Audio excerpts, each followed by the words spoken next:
My mom said I shouldn't come to her 60th birthday because I would ruin the pictures. And the whole family agreed like I wasn't even human. I said nothing and stayed home. But when their expensive event failed live on camera, my phone started ringing non-stop.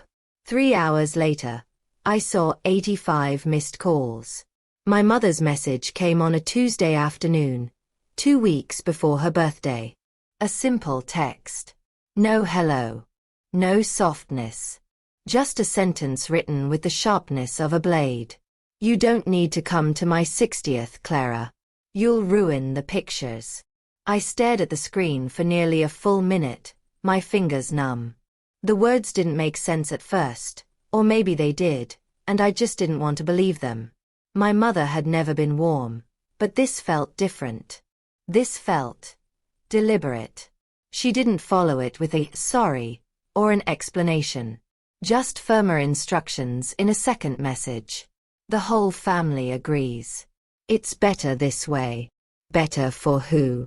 I wanted to type back. Better because of what? But I didn't. The silence I had mastered all my life kicked in like instinct.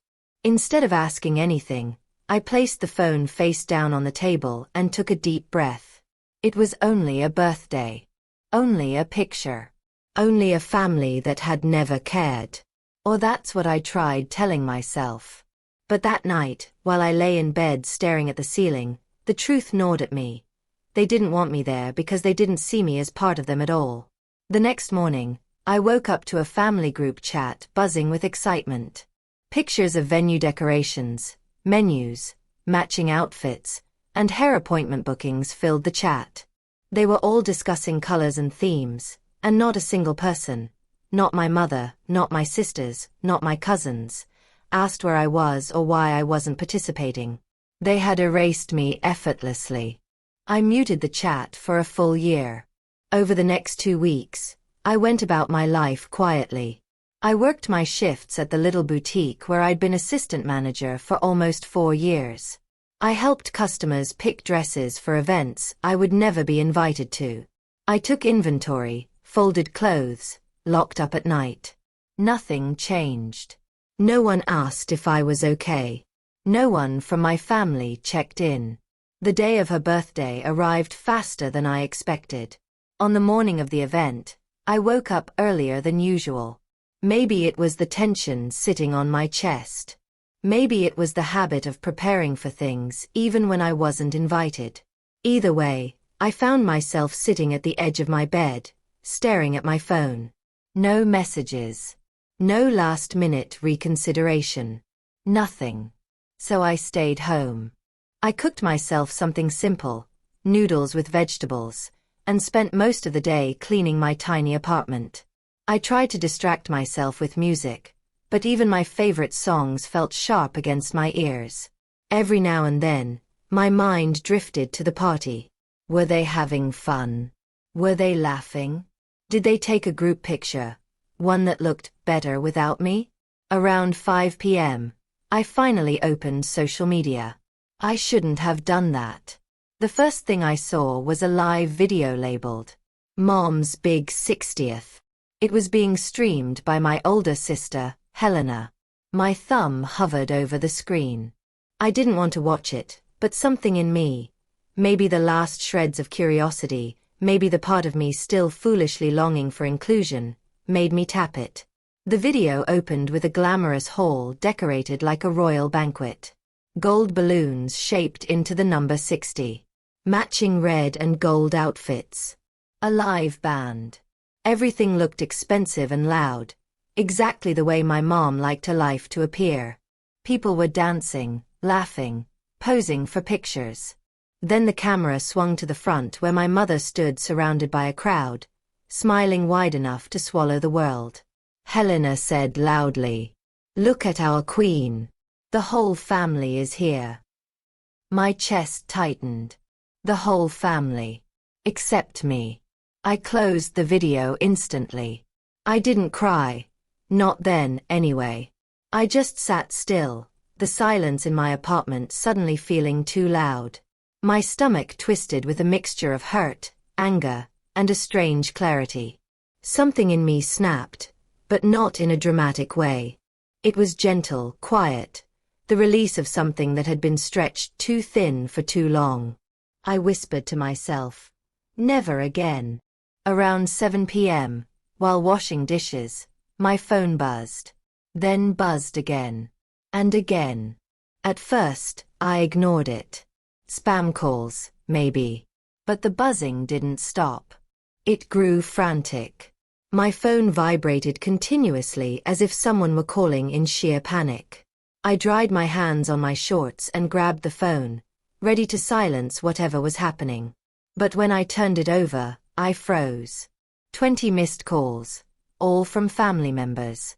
I blinked. That couldn't be right. Why would anyone be calling me? Before I could process it, the phone rang again. Mom. My mother never called me. Not for birthdays, not for news, not for emergencies. My heart hammered in my chest, but I didn't pick up. Something inside me whispered that whatever was happening wasn't my responsibility. The call ended. A second later, it rang again. Helena. I didn't answer. Another call. Cousin Denise. Then my other sister, Marianne. Then my mother again. Within minutes, the missed calls stacked like falling dominoes. 27 calls. 35 calls. 42 calls. My throat tightened. Something was wrong, clearly. But instead of panicking, I sat on the couch and stared at the vibrating phone like it was an object in a museum. Why were they calling me? What did they want? What could possibly have gone so wrong that the one person they excluded, dismissed, and humiliated was now their first option? The calls kept coming until they were almost rhythmic, like someone pounding on a door from the other side. The vibration tickled my palm. Then it stopped. Finally, silence. I placed the phone face up on the couch. 10 seconds later, it lit up again. Incoming video call. Family group chat. I laughed. Actually laughed. For the first time in days. Now they wanted me included? Now they wanted me on camera? I pressed decline. The calls didn't stop. They kept coming, one after another, relentless, desperate, frantic. I didn't answer any of them. Hours passed. Eventually, my phone stopped buzzing completely. The apartment fell silent again, but my mind didn't. I looked at the clock. It had been exactly 3 hours since the first call. And when I finally picked up my phone again, the screen showed something that almost took my breath away. 85 missed calls. 85. From the same family that told me not to show up because I would ruin the pictures.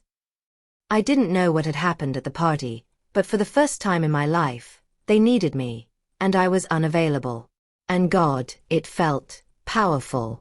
I sat back on the couch, folded my arms over my chest, and exhaled slowly. Whatever happened, whatever disaster exploded on their perfect little stage, whatever chaos unfolded on that live stream, it wasn't my problem. Not anymore. I didn't sleep that night. Even after the shouting died down and the house fell quiet, my father's words kept replaying in my mind like a broken tape. You're banned from Thanksgiving, idiot. Not just the insult, I had heard worse from him, but the public way he did it. In the family group chat. With everyone laughing. With everyone adding emojis like it was some comedy skit instead of my life. I lay in bed staring at the ceiling, wondering how it was possible that people could hurt you this easily and still sleep peacefully at night. By morning, my disappointment had hardened into something else. Resolve. My family liked to forget one thing, that their adult lives ran smoothly because I quietly kept things functioning behind the scenes. I handled paperwork, reminded them about payments, did their online banking whenever they couldn't figure it out, renewed their subscriptions, fixed their account logins, and helped them with everything tech-related. To them, I was the assistant they never paid. To me, I was the daughter they never appreciated. So when I got out of bed, I felt strangely calm. Clear. If they didn't want me for Thanksgiving, fine. But I would no longer carry the burdens they pretended not to see. Their feast, their comfort, their precious holiday traditions. All of it depended on responsibilities I had been covering for years. They had no idea what was coming. The first thing I did was make a cup of tea. Peppermint. Warm. Steadying. Then I sat by the dining table, opened my laptop, and pulled out the long list of accounts and responsibilities I'd been managing for the family. My mom's electricity bill autopay, my sister's Wi-Fi subscription, my dad's premium cable and sports package, my brother's cloud storage, email backup, and 2 streaming services. The family Thanksgiving grocery pre-order I placed each year because they always forgot until stores were sold out. Everything ran through me. Not because they trusted me, no, but because they were lazy and liked convenience. I started with my father. His electricity bill was linked to my card because he always forgot to pay on time and hated late fees. I clicked Remove Payment Method. Done. Then his cable subscription. Remove. His streaming add-ons. Remove. His sports package that cost more per year than a small used car. Remove. I wasn't being petty. I was giving him what he wanted. Independence from me. Next was my sister. Her Wi-Fi plan was tied to my account because she once, accidentally, destroyed her credit score by ignoring bills for 6 months. Remove. Cloud storage. Remove. Then my mom, the woman whose love fluctuated like the weather. She depended on me more quietly, more subtly. She didn't shout at me the way my father did, but she let him. And that hurt even more. Her electricity bill? Remove. Her phone plan? Remove. Her TV service? Remove. I didn't leave them hanging. I sent each person polite messages. Hey, I'm removing my card from your accounts. Please update your payment methods so nothing gets disrupted. Nothing dramatic. No fight. No insults. Just boundaries. Within 15 minutes, I received exactly 0 replies. Which was fine. They were probably busy laughing at me somewhere. By noon, I booked myself a solo Thanksgiving getaway. A quiet little cabin at a lodge 2 hours away. Wooden interiors. A fireplace. A reading nook. And 0 family drama. I smiled while reserving the cabin. It felt like the first breath after being underwater too long. Then I turned off my phone and started packing. Clothes. Books. My favorite blanket. No regrets. But life has a sense of humor. Because the next morning, exactly 1 week before Thanksgiving, my phone began vibrating non-stop. At first, I thought someone accidentally added me to another chaotic group chat. But when I glanced at the lock screen, I froze. 27 missed calls. Dad. 12 missed calls. Mom. 18 missed calls. Sheila, my sister. 5 missed calls. Daniel, my brother. And then the text messages started flooding in, one after another, scrolling so fast the screen could barely keep up. My peaceful plan? It was about to get interesting, and my father was the first one to leave a voicemail. Actually, he left 9. The first sounded angry. The second sounded confused. By the 5th, he was shouting. By the 8th, he was panicking. I pressed play on voicemail number 9. Clara. Call me back now. The power company says my autopay failed. Do you know the whole house could lose power right before Thanksgiving? Why would you touch anything? Call me. Suddenly, I wasn't an idiot anymore. Suddenly, I was useful. Next came a message from my mother. Clara, please fix whatever is happening. Everything is getting disconnected. Just call me. 3 minutes later came my sister. Clara? Why is our Wi-Fi off? I have work meetings today. Did you do something? Followed by my brother. Bruh. My cloud backup is gone. I swear if you deleted anything. Typical Daniel. Calling me bruh instead of even pretending to show some respect. Their Thanksgiving depended completely on functioning utilities. The oven, the heaters, the TV for football, music, everything. They were freaking out. I sat on the bed, calmly eating toast, reading every message as it came in. Not one person apologized for banning me. Not one said they treated me unfairly. They just wanted their services back. I put my phone down. They could wait. At 10:41 a.m., a notification popped up. Family group chat. I opened it. Not because I cared, but because I wanted to see how predictable they would be. Dad. Who removed their card from my accounts? Mom. Let's all calm down, please. Clara, sweetheart, can you help us fix this? Sheila. My Wi-Fi is off. I have clients. This is not funny. Daniel. This is so petty. Like damn. Dad again. Clara, answer US right now. Mom. Clara, please. Just talk to us. Your father is very stressed. Sheila. Why would you do this 1 week before Thanksgiving? You always pick the worst timing. That last emoji almost made me laugh. I didn't respond. I simply locked my phone, placed it face down, and went back to packing my bag. Boundaries weren't cruelty. They were survival. I wasn't going to fix anything. Not this time. By noon, the panic had reached theatrical levels. My electricity company emailed my father confirming that the autopay had been discontinued, and his next bill was overdue. My sister's Wi-Fi company sent her a notice that her service had been suspended until a valid payment method was added. My mom's phone plan downgraded automatically because the premium package hadn't been renewed. My family couldn't function without me, and now they had to face that. For the first time I felt free. And then, around 2 p.m., the real chaos hit. My father called me again, and this time, he left a message that was just 10 seconds of him shouting, "The grocery store cancelled our Thanksgiving order." I blinked. Right. That order also ran through my account. And since my card was no longer on file, their entire menu, turkey, sides, desserts, everything, had been automatically cancelled. Their perfect Thanksgiving? Gone. I didn't plan it that way. But I also didn't feel bad. 5 minutes later, the group chat exploded again. Dad. Why would you do this to us?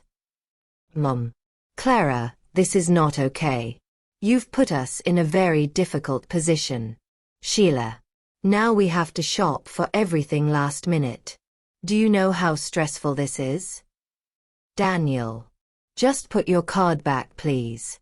This is childish. I shook my head with a small smile.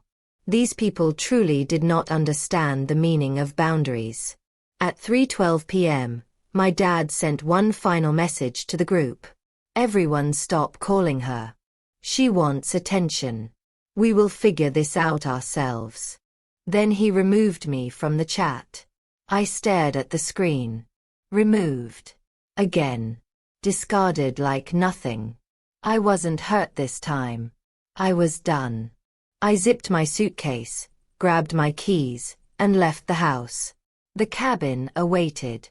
But before I drove off, I opened my phone one more time, and that was when I saw it. A push notification from my voicemail app. 30 new messages. All within the last hour. Something had gone very, very wrong. I pressed play. And that was when I heard my father's voice. Not angry, not yelling, but trembling. Clara, please call us. We messed up. Everything is shutting down. We need you. Please. Please call back. Then my sister's voice. Frantic. Clara, something is wrong with the house. Then my mother, crying, "Honey, please, we can't fix this." And then, a final message from an unknown number. I tapped it. A calm voice spoke. "Hello, this message is for Clara. I'm calling regarding a serious issue happening at your family's address. Please contact us immediately." I froze. The number belonged to a utility emergency service. Something big had happened. Something bigger than I expected. And suddenly, my peaceful Thanksgiving getaway had to wait. The moment I heard the voicemail from the utility emergency line, my stomach knotted. Not because I was scared for them, at least not at first, but because I knew how my family operated. They only called emergency services when the situation was well beyond their ability to control.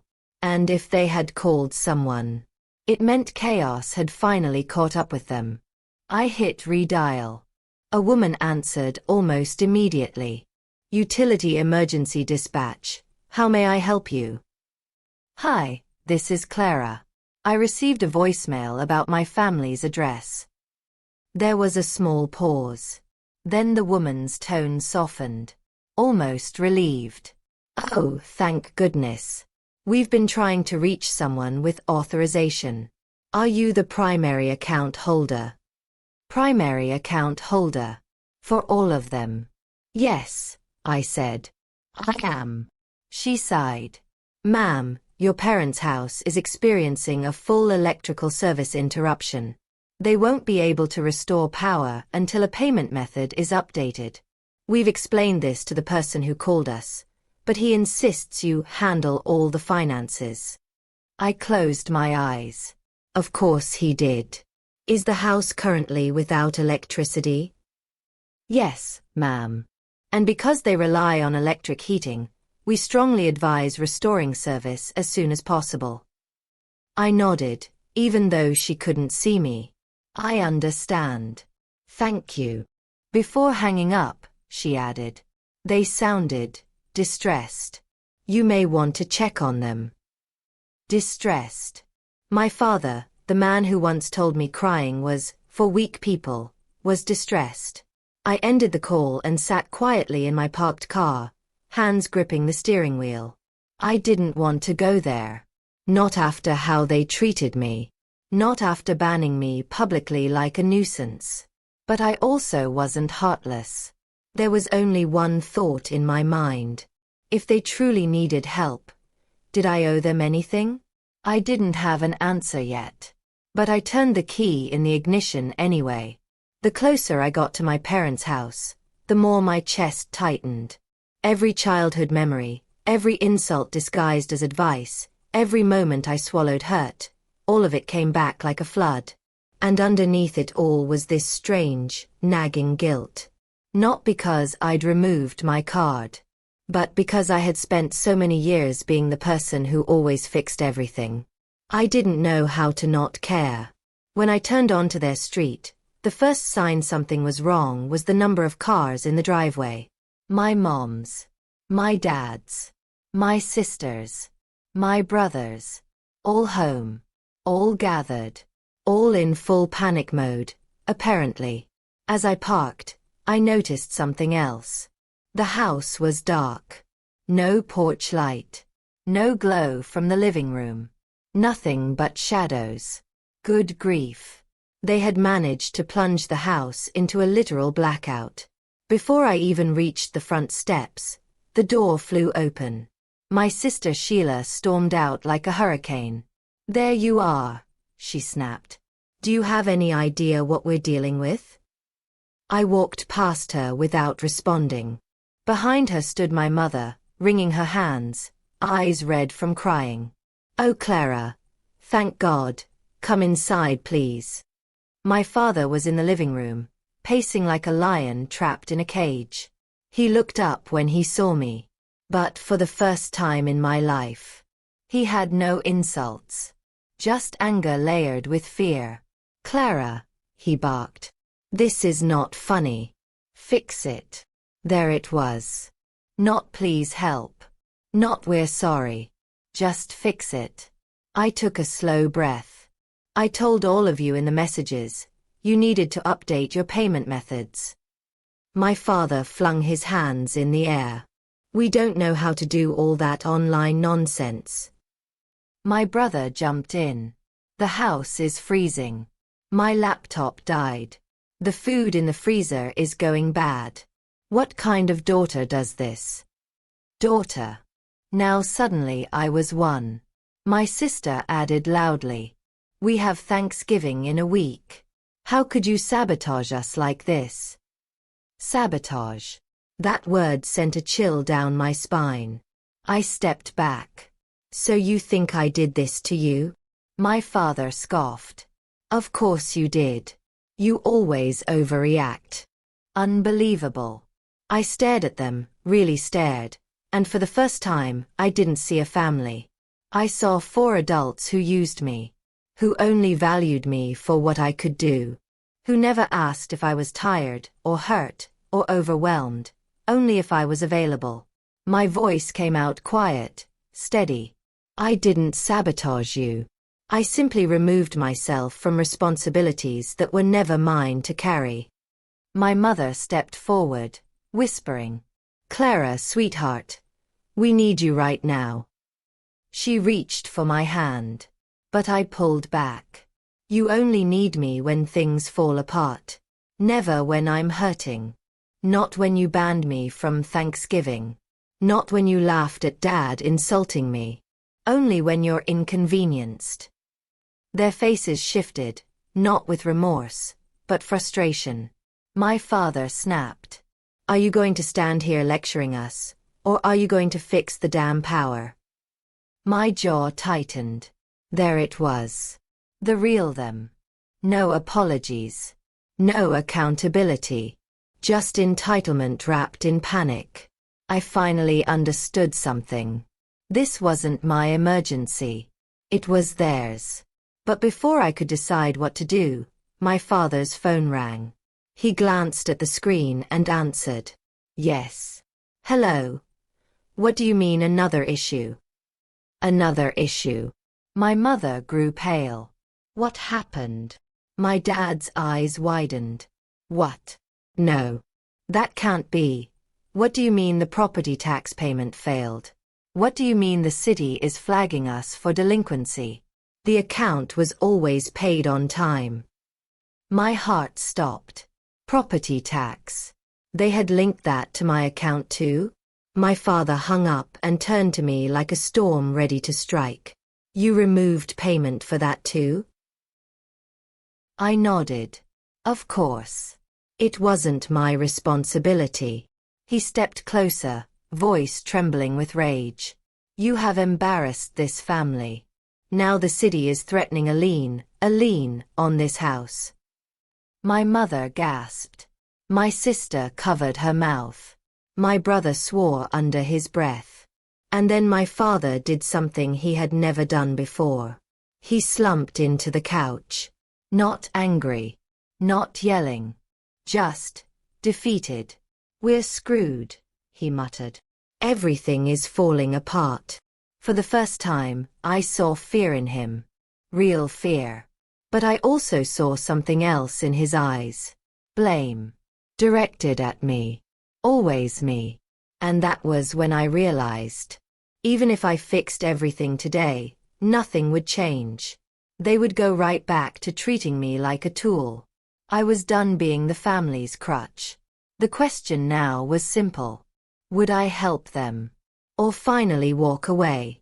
My father's breathing was uneven, his hands pressed against his forehead as if the weight of the house, the bills, the crisis, the embarrassment, had suddenly collapsed on him all at once. My mother sank next to him, whispering anxiously about taxes, freezing temperatures, spoiled food, upcoming holidays. My siblings hovered nearby, frantic, pacing, pointing fingers. It looked like a family in distress. But it didn't feel like my family. Not anymore. I stood a few feet away, arms folded, watching them unravel like strangers whose lives had been stitched together with tape and pride. And for the first time in my life, I wasn't the one running to grab the glue. My mother lifted her eyes to me, soft and watery. Clara, please. Just help us fix this. There it was again, that softness she only summoned when she needed something. It used to work on me. It used to melt me, convince me, drag me back into the cycle of doing everything quietly for the people who loudly ignored me. But now, it did nothing. I exhaled slowly. Why me? I asked quietly. Why am I the only one who can fix anything in this house? No one responded. Not my father. Not my siblings. Silence. Thick and guilty. I pressed on. What exactly do I owe you? What have any of you ever done for me except remind me that I'm the outsider? You banned me from Thanksgiving because I ruin the mood. You told me not to come to your birthday because I'd ruin the pictures. You laugh at me. Ignore me. Exclude me. They looked away. And now, I continued, when your bills fall apart, when the house loses power, when the city threatens consequences, suddenly I'm family again? A painful silence filled the room. My father finally spoke. His voice wasn't loud this time. It wasn't even angry. It was tired. You're the responsible one, he muttered. You always have been. I blinked at him. That was the closest thing to a compliment he had given me in 30 years. But even now, even in this so-called compliment, there was no acknowledgement of the burden they had dumped on me. No recognition of the emotional labor. No gratitude. Just an expectation wearing the mask of admiration. I shook my head. I'm not your safety net anymore. My mother whimpered. Clara, you can't just abandon us. I let out a hollow laugh. Isn't that what you all have done to me my entire life? Her face crumbled. But I wasn't done. You know what the funny thing is? I whispered. If you had included me, treated me like a human being instead of an inconvenience, I probably would have handled all of this quietly, again, without being asked. But you didn't. You pushed me out. And now you're paying the price. My brother stepped forward. But Clara, this is serious.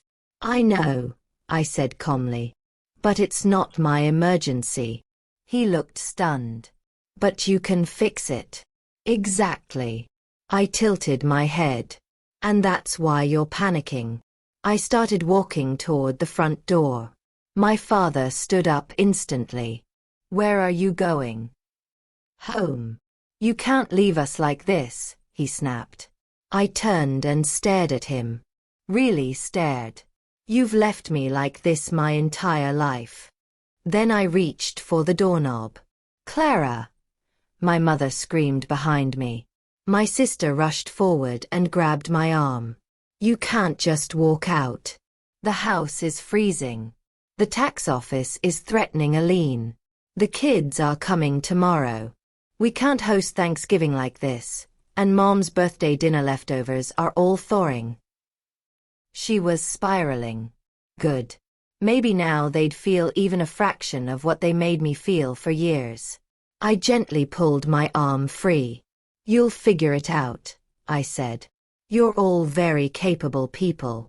My father's voice cracked, as he barked. Clara, don't do this. I paused. Not because he'd convinced me, but because I realized something important. For the first time, my father feared losing control. And it terrified him. I turned back around, my voice steady. I'm not doing anything to you. I'm simply doing nothing. And that's allowed. They stared at me as if I had spoken another language. Then my mother broke down.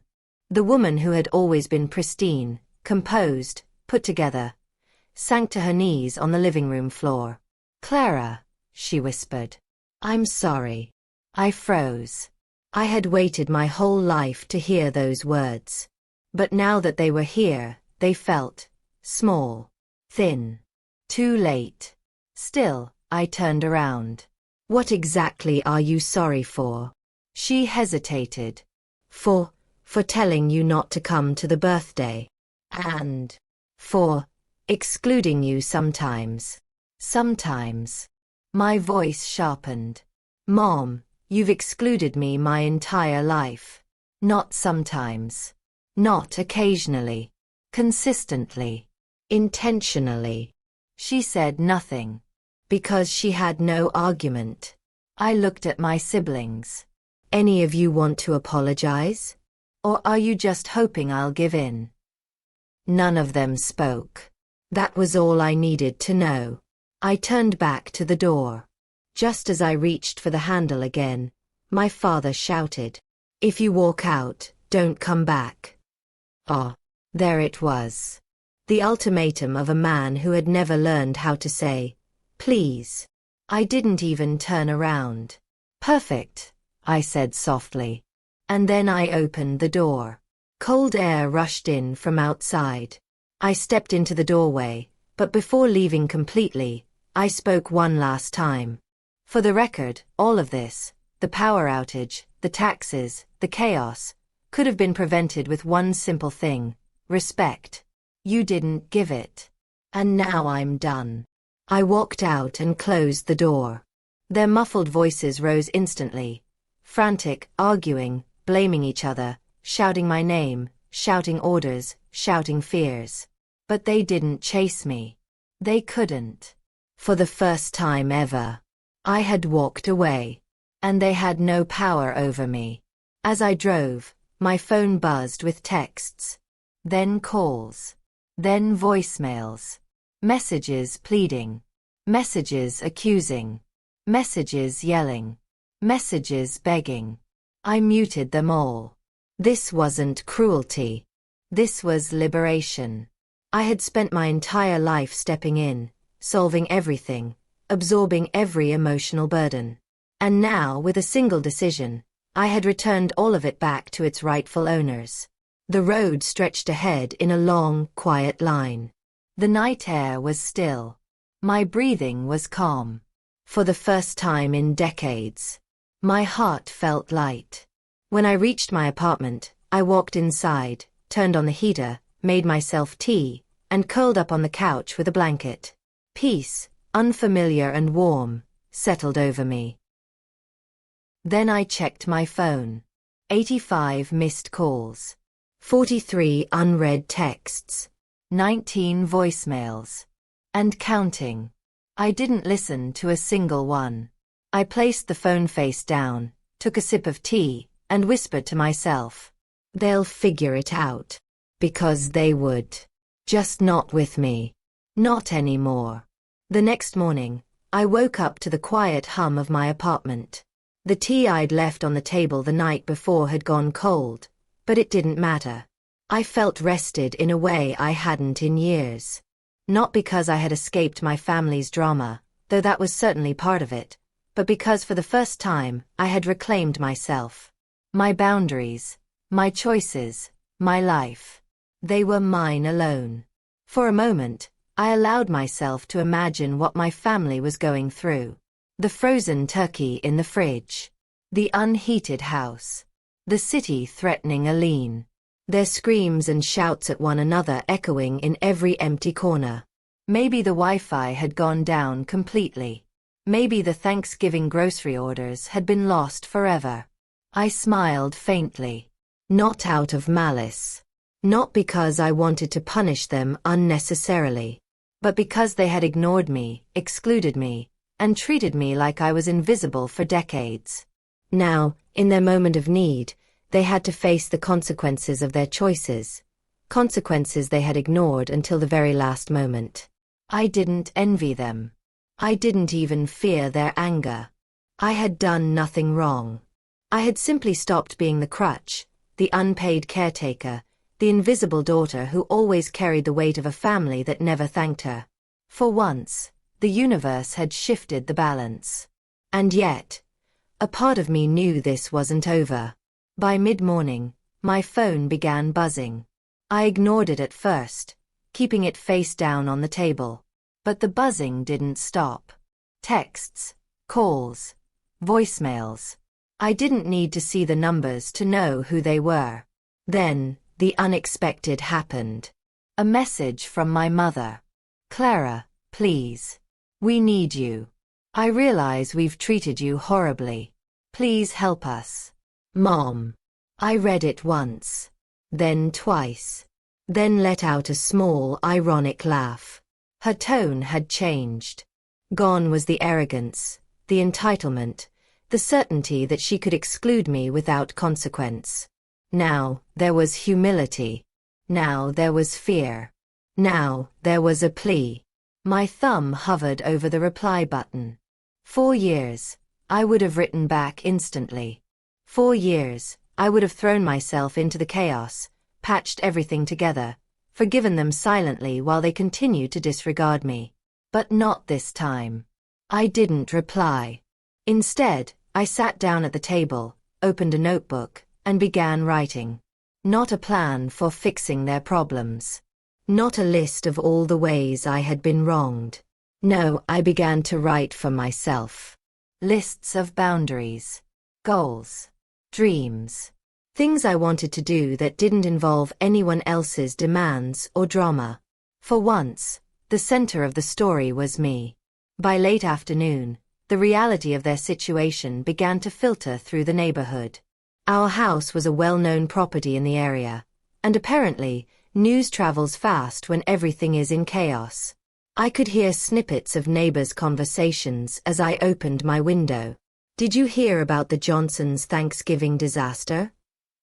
They didn't pay their taxes on time. Power's out all over the street.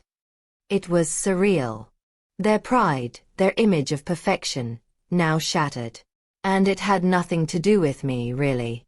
They had ignored deadlines, failed to plan, relied on others, and assumed life would always bend to their will. I had simply stopped being the invisible force holding it all together. For a moment, I felt a flicker of satisfaction. Not the petty kind. Not malicious. But the quiet joy of liberation. The understanding that my life, my energy, my effort, were valuable. That my presence didn't exist solely to prop up a family that failed to see me. By the next day, the missed calls and texts had reached a record number. 85 missed calls. Dozens of texts. Multiple voicemails. Each one increasingly desperate, some apologetic, some pleading, and some downright panicked. My mother called again, leaving a shaky voicemail. Clara, I know you're upset. I know we've been terrible. I don't know what to do. Please, help us. Please.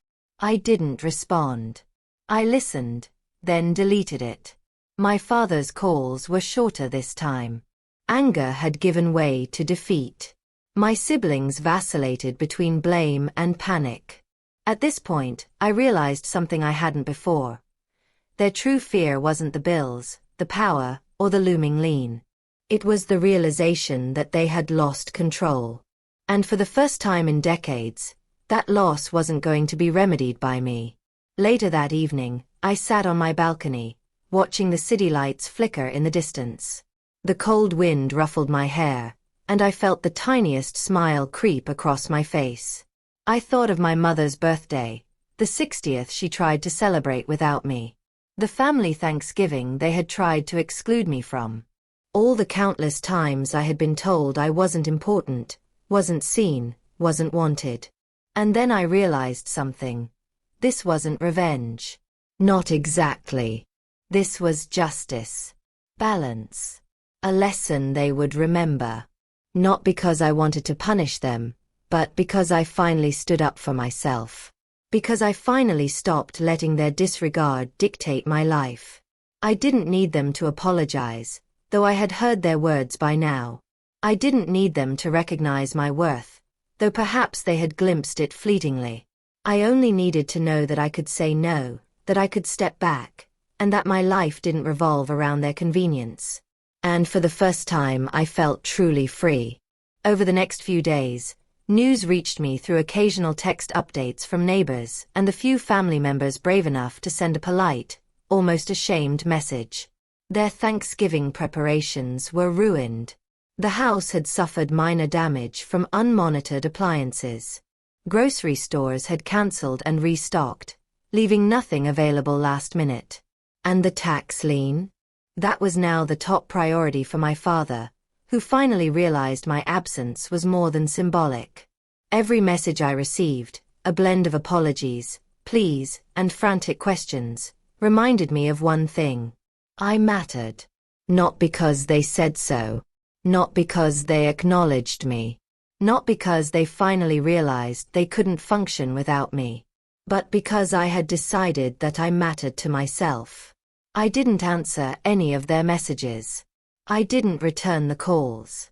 I didn't rush to fix anything. I sipped my tea, wrapped in a warm blanket, and smiled. The phone could ring endlessly. The house could freeze. The family could panic. And it was none of my business. They had learned a lesson I had known all along.